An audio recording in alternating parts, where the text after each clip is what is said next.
And I am Alicia Krause here at the Daily Wire with your version of episode 5 or episode, what are we?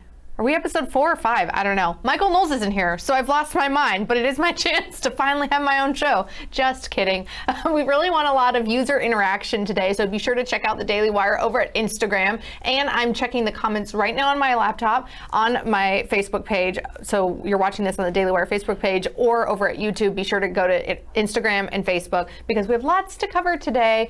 Michael Knowles is headed to his bachelor party, folks. I have heard about this. I think there's going to be a limo. I think there's going to be Atlantic City. I do not know, and I would highly discourage him attending any strip clubs, but I do know a cigar bar is in the mix because, of course, it's Michael. Like, what would it be without whiskey and cigars, right? He would not be a happy man.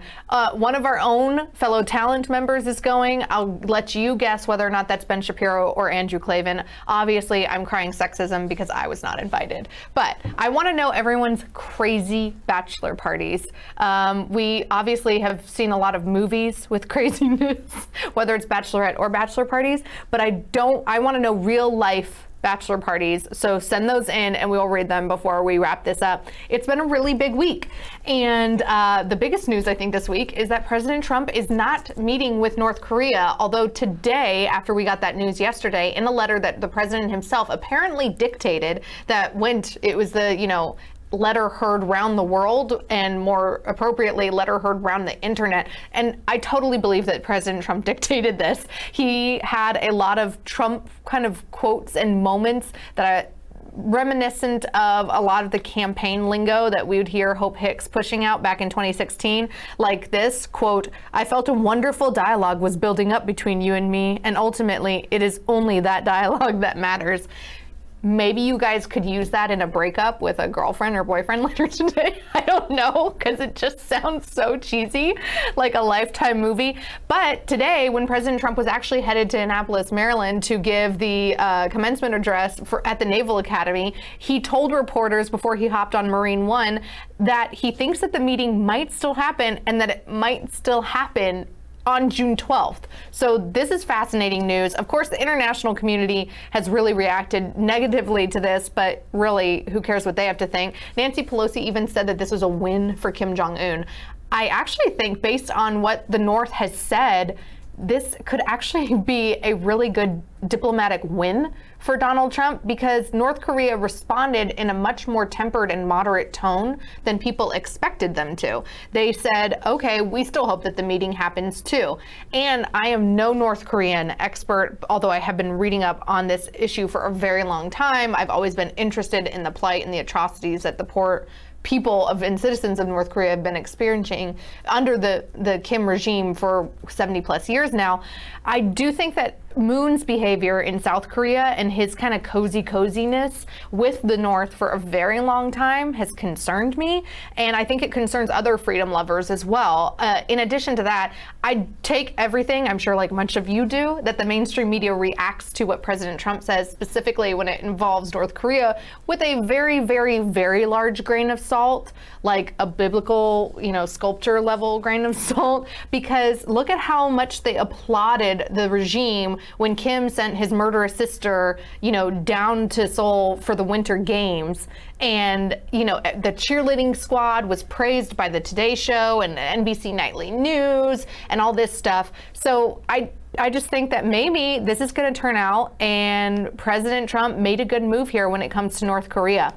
We also have Elon Musk. So first we had Kanye, and now it looks like, could Elon Musk potentially be coming to the dark side? Candace Owens was really excited about his announcement that he wants to start a website that would potentially monitor the media and deal with fake news and prejudice.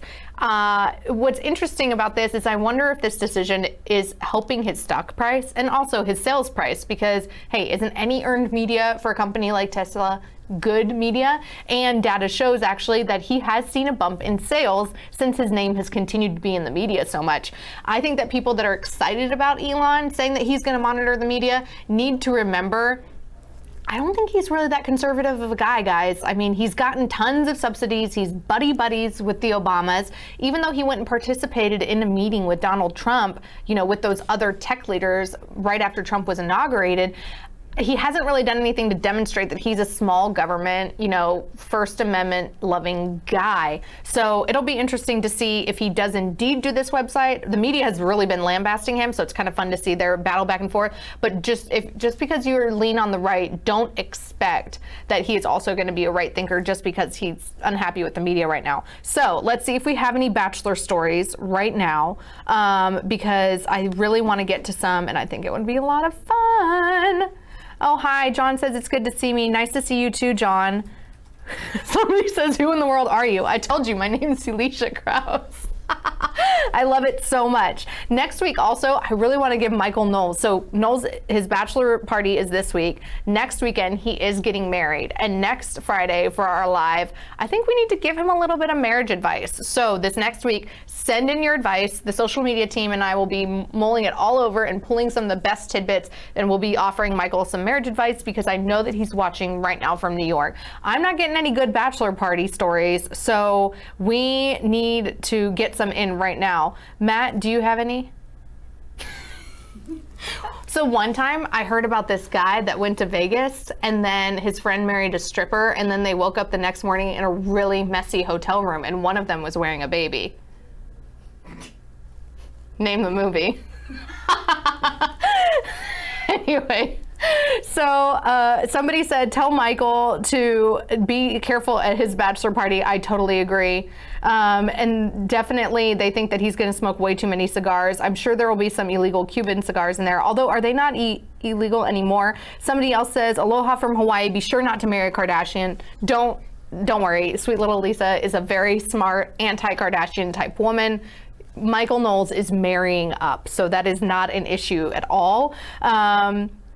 Somebody said that don't overdo it, and it's not that big of a deal.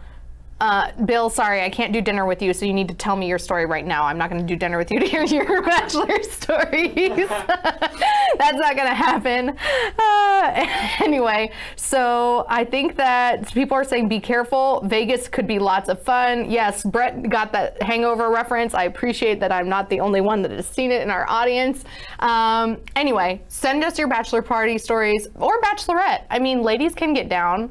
If anybody's seen Coyote Ugly, I once went to a bachelor party at a bar like that in New York City, and we're the only chicks in the bar. The rest of them were these big burly, like Harley Daniels riding dudes that scared the crap out of me.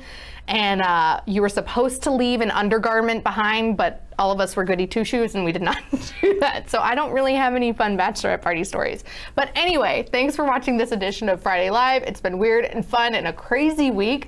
And I will see you all next week.